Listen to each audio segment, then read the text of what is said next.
การทำบุญทักษิณานุปทานแล้วหากว่าพ่อแม่พี่น้องอาศรัทธากำลังเดินทางกลับขึ้นมาก็เจริญพรขึ้นมาดำรงวิหารเริ่มตอนนี้ก็กว้างอยู่ตอนนี้พระสงฆ์องค์เจ้าได้มาครบเป็นที่เรียบร้อย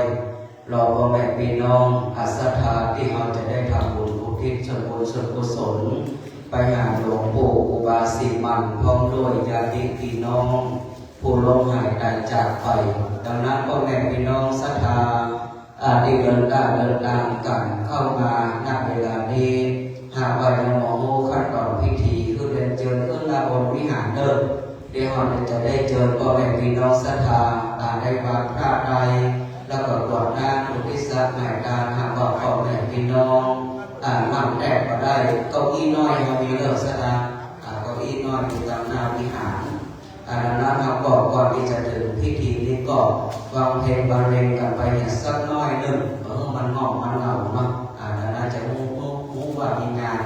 ดังนั้นบรรเลงอย่างสักน้อยระหว่างรอพ่อแม่พี่น้องศรัทธาณโอกาสนี้เริ่ม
เอาเพลงได้เลยถึงกระดาษเวลา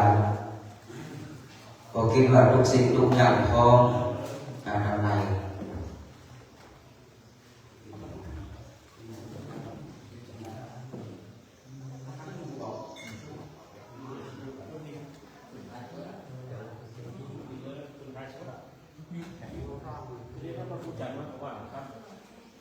ได้เจอวันนี้ผ่านหน้าที่การประมวลจะได้เป็นเล่าเป็นการมา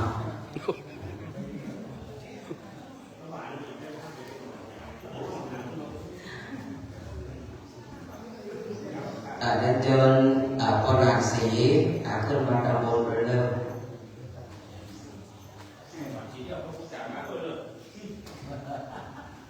มาก็ลุกจานนะมาหลับ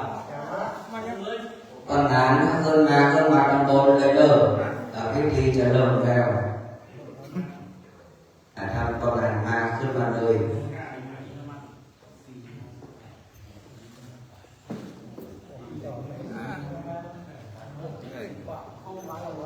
เอามาบนเล็กขนาดมาบนใกล้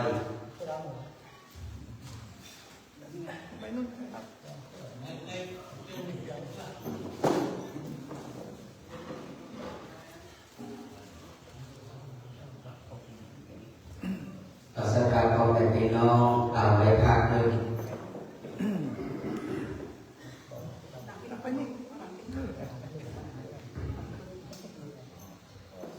เยเมนะสังฆาเลนะโพธังเป็นโกชัยยามมาเอเมนะสังฆาเลนะธัมมังเป็นโกชัยยามมาเอเมนะสังฆาสังฆังเป็นโกชัยยามะอะระหังสัมมาสัมพุทโธภะคะวาพุทธังภะคะวันตังอะภิวาเทมิสวากขาโตภะคะวะตาธัมโมธัมมังนัมมัสสามิสุปฏิปันโนภะคะวะโตสาวกสังโฆสังฆังนัมมามิ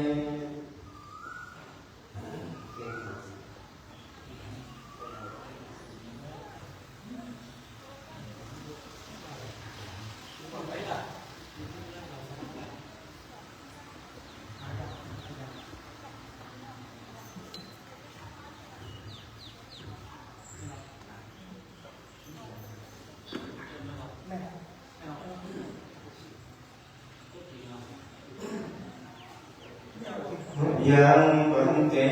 วิโสวิโสระกานาคายาทิสารเน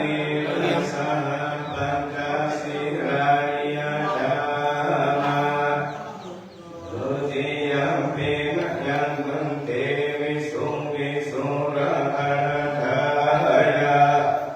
ทิสารเนรสหปัญจสิรานิยจามา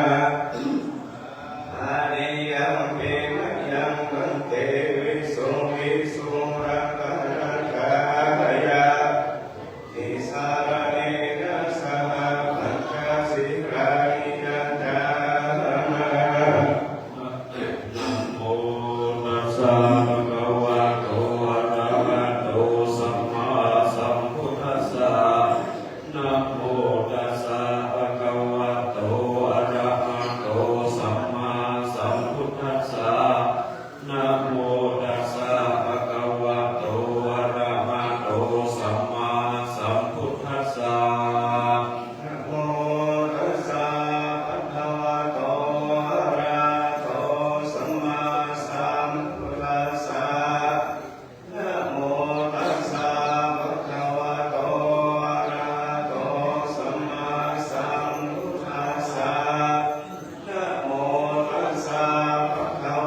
ยัมปิธัมมังสรณังคัจฉามิตติยัมปิธัมมังสรณังคัจฉามิต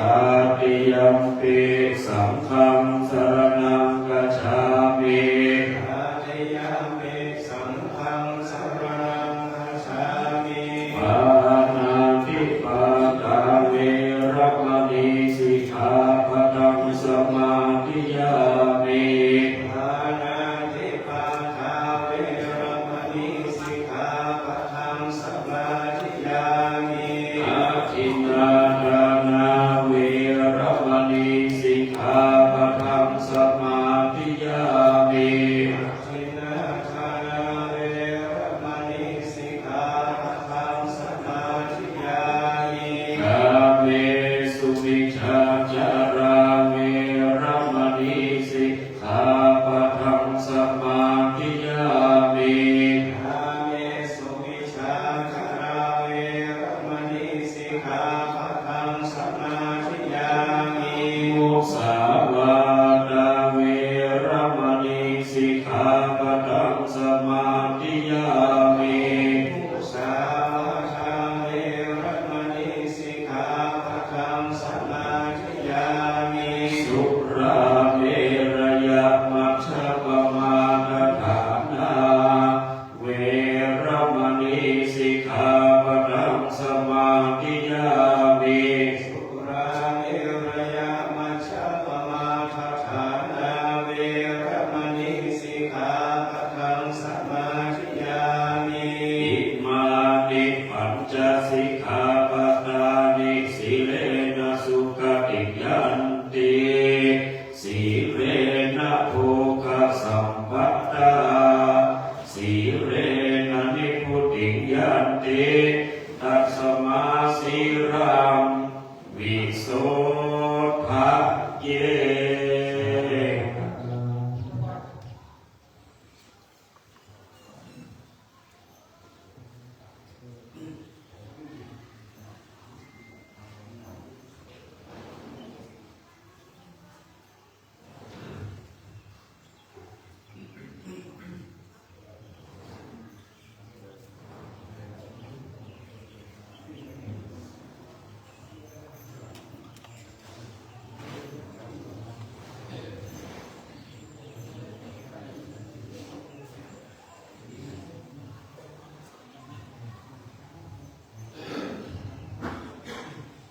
นะโมตัสสะภะคะวะโตอะระหะโตสัมมาสัมพุทธัสสะนะโมตัสสะภะคะวะโตอะระหะโตสัมมาสัมพุทธัสสะนะโมตัสสะภะคะวะโตอะระหะโตสัมมาสัมพุทธัสสะสัพพะธัมมากุศลธัมมังอัปปยากตะธัมมังสุขายเวทนายาสัมปยุตตาธัมมาทุกขายเวทนายาสัมปยุตตาธัมมาทุกขมาสุขายเวทนายาสัมปยุตตาธัมมาวิปัสสนาธัมมาวิปัสสนาธัมมาธัมมาเนวะวิปัสสนาวิปัสสนาธัมมาธัมมาอุปาทินโนปัฏฐายะธัมมานุปาทินโนปัฏฐานิยะธัมมานุปาทินานุปาทานิยะธัมมาสังเคเลตาสังเคเลสิกขาธัมมาสังเคเลตาสังเคเลสิกขาธัมมาสังเคเลตาสังเคเลสิกขาธัมมาสเวตัสสะสวิจาระธัมมาเวตัสสะวิจาระธัมมาเวตัสสะวิจาระธัมมาปิติสหัคตะธัมมาสุขัสสะหัคตะธัมมาอุเบกขาสนะธัมมาทัสสะเนนะปะหะตะภะธัมมาภวะนายะปะหะตะภะธัมมาเนวะทัสสะเนนะภวะนายะปะหะตะภะธัมมาทัสสะเนนะปะหะตะภะเหตุกะธัมมาภวะนายะปะหะตะภะเหตุกะธัมมาเนวะทัสสะเนนะภวะนายะปะหะตะภะเหตุกะธัมมาจ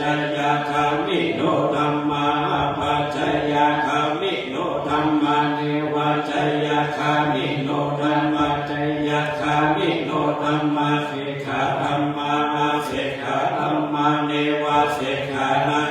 ขาธัมมาปาริตาธัมมามาหักขะตาธัมมาอัปปมานาธัมมาปาริตารัมมานาธัมมามาหักขะตารัมมานาธัมมาอัปปมานารัมมานาธัมมาอิตาธัมมามัชฌิมาธัมมาปาริตาธัมมามิจฉาตานิยตาธัมมา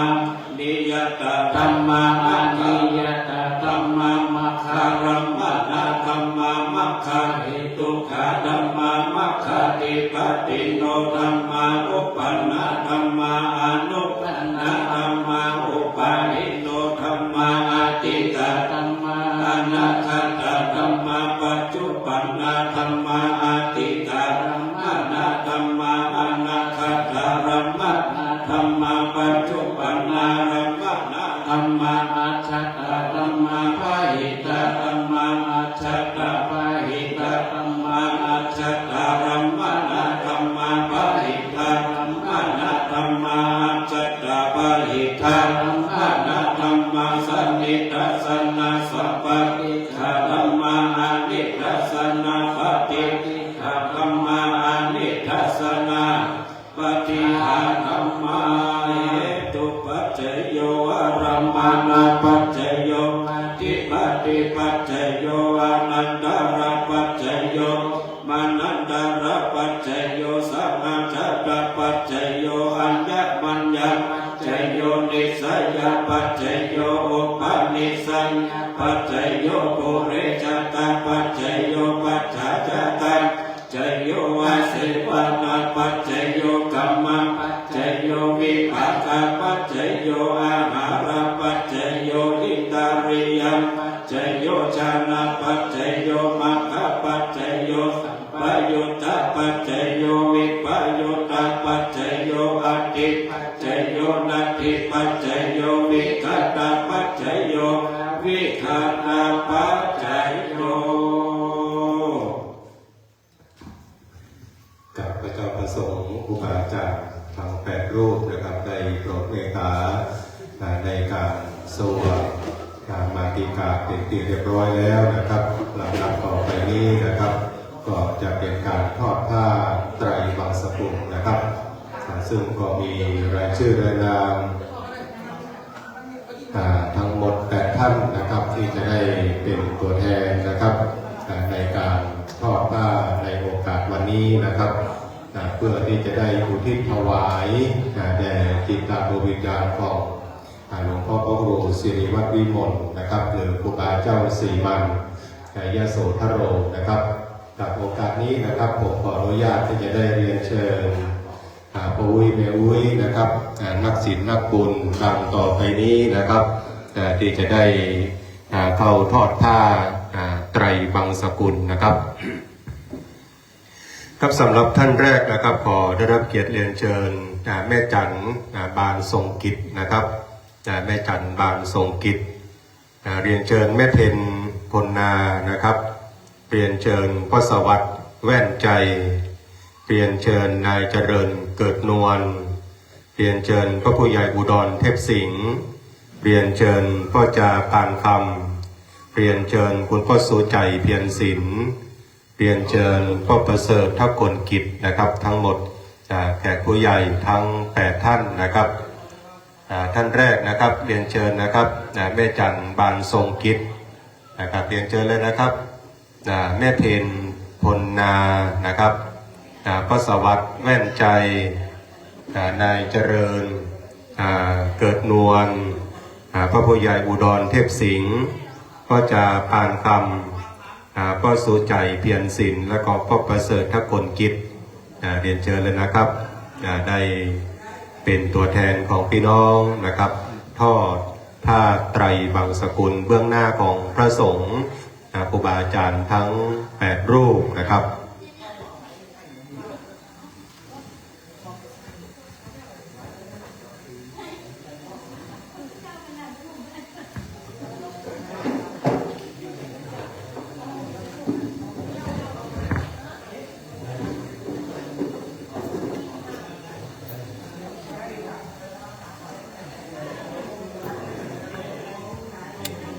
ข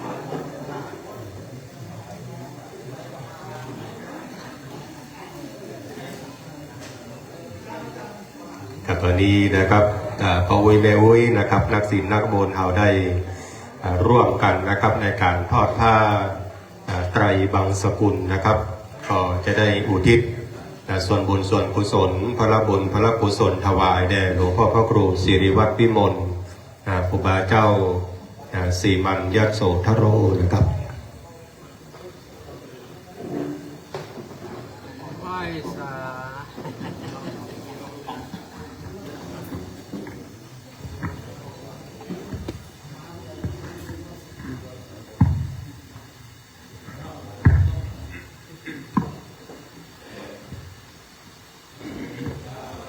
สังฆานาอุปาทวยธรรมโนอุปชิตวานิโรชันติเตสัมอุปสมโมสุโข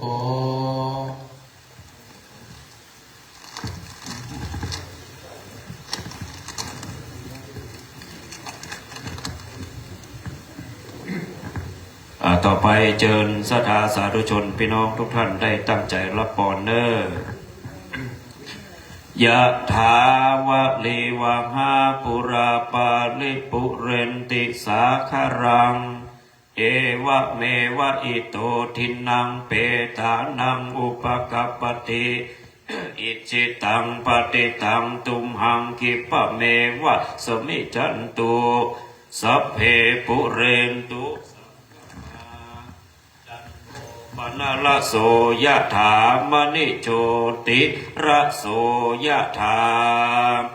ปิติโยวิวัจจันตุสัพพะโรโควินาสันตุมาเตภวัตวันตรายโยสุขิติกายุโกภาวะอัมภิวัตนาสิริสานิจังวุตตาปัจจายโนจัตตารโรธรรมาวัฏันติยุวันโนสุขังภารังอายัญจะโขทากินาดินนาสังฆเมมปฏิเตตาดิการตังอิตายาสัทานาโสโสยติธรรมโมจะอายังนิทัสสิโตเปตานาภูจาจักตาพระภรัญจะภิกขุนามานุปทินังตุมเหหิปุญญังตังอนัปปะกันติจยสิทธิทานังราปังสุติภักกายังสุขังสิริอายุจะวันโนจะโภคังวุติยะสวาสตาวัสสาจะอายุวันจิตติภาวันตุเตภาวะตุสัพพมังคารังรักขันตุเทวตาสัพพพุทธานุภาเวนะสุทินภาวันตุเตภาวะตุสัพพมังคารังรักขันตุเทวตาสัพพธรรมาเวนัสตานสุทินภาวันตุเตภาวะตุสัพคารังรักขันตุสัพพเทวตาสังฆานุภาเวนะสถานสวดเตภาวันตุเตลำดับต่อไปเราแผ่เมตตาไปพื้นเมืองเหนือเนออิตังดานากรรมเนปานาปัจจโยนิจังเอตังเสลากรรมเนปานาปัจจโยหนโตโนนิจังเอตังภาวันนากรรมโยหนโตโนนิจังยังเกเจกุสัลลังกาตาปังกัมมังสัมเปเอกัเตเอกัตังโมญาโนอนุโมนันโตบอนโตเยเตวังอาสัมเมตาเตอาเตกาตาเตกายุกาสัตตาโอโตสัพพสัตตานังปาริอารันโตมาตัมเบตาสุขิตาโอนโตโลกะปะมนจันตุสัมเพกาสุขิตาโอนโตโลกะปะมนจันตุสัมเพอัญญาติกาสุขิตาโอนโตโลกะปะมนจันตุสัมเพยะ สัพเพเตตัสสุเกตังหุนโตโลกังบังโมจันโตสัมเพ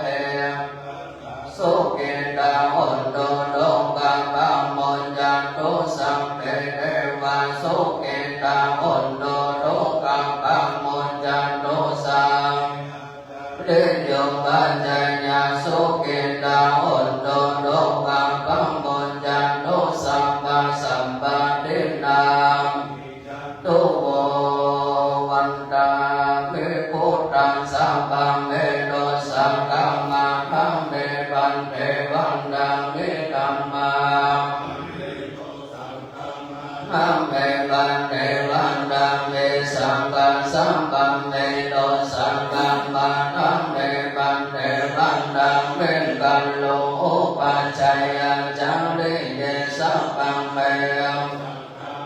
ธัมเมปันเทวันดังเมกัมมาทานังสัพพังเมโตสังฆังมาธัมเมปันเทวันดังเมอารัมเมปัตตังเสสัพพังเมโตสังฆังมาธัมเมปันเทวันดังเมเจติยังสัพพะสัมปันดังเนสมปันเตเตระสังเนลันตันโตมาอังโคเตสัตตานักขังโลเกเทวะโลเกพรหมโลเกจัมโบเทเตลังกังเทลาดาโตโยเกสัตตาโตโยอาราหันดาดาโตโยเจริยังกันทังโกเตจัตตงลาเสเตสังอาเสตัมมังสัพเพสัมปาทัจเจติยังอาหังวันดาเมสัพพโส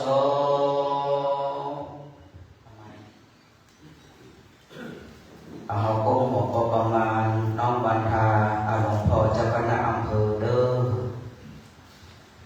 วันดา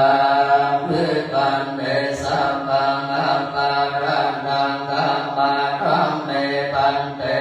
มะยังกันตังปุญญังมินาอานุโมเทตาปังสามินังกันตังปุญญังไมอันดาทัพปังสาธุสาธุอนุโมทามิ สาธุอนุโมทามิทีกายุโกอายุวันโนสุขังภาลัง สาธุกับสำหรับการประกอบพิธีกรรมบำเพ็ญบุญบำเพ็ญกุศลทั้งศีลานุปทานในโอกาสช่วงเย็นนี้นะครับก็เป็นอันสำเร็จเรียบร้อยปริภูรณ์นะครับกับขอต้องขอกราบขอบพระคุณนะครับในเมตตาจิตเมตตากรรมของพระเจ้าพระสงฆ์ทางแก่ลูกนะครับได้โปรดเมตตาเดินทางมาประกอบพิธีกรรมต่างๆนะครับและขอถวายการต้อนรับนะครับท่านพระครูบรมวิวัฒน์ดร.ท่านเจ้าคณะอำเภอพร้าวนะครับวันนี้ก็มาร่วมแสดงความยินดีนะครับในโอกาสที่วัดบ่อเต่าเราจะมีงานทำบุญนะครับมีงานทำบุญก่อนจะเริ่มกันตั้งแต่ช่วงเย็นนี้นะครับตอนนี้พี่น้องก็เรียนเชิญได้พักผ่อนหลังจากอัธยาศัยเดินนะครับ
ที่ไหนก็รู้ที่มันพบนะ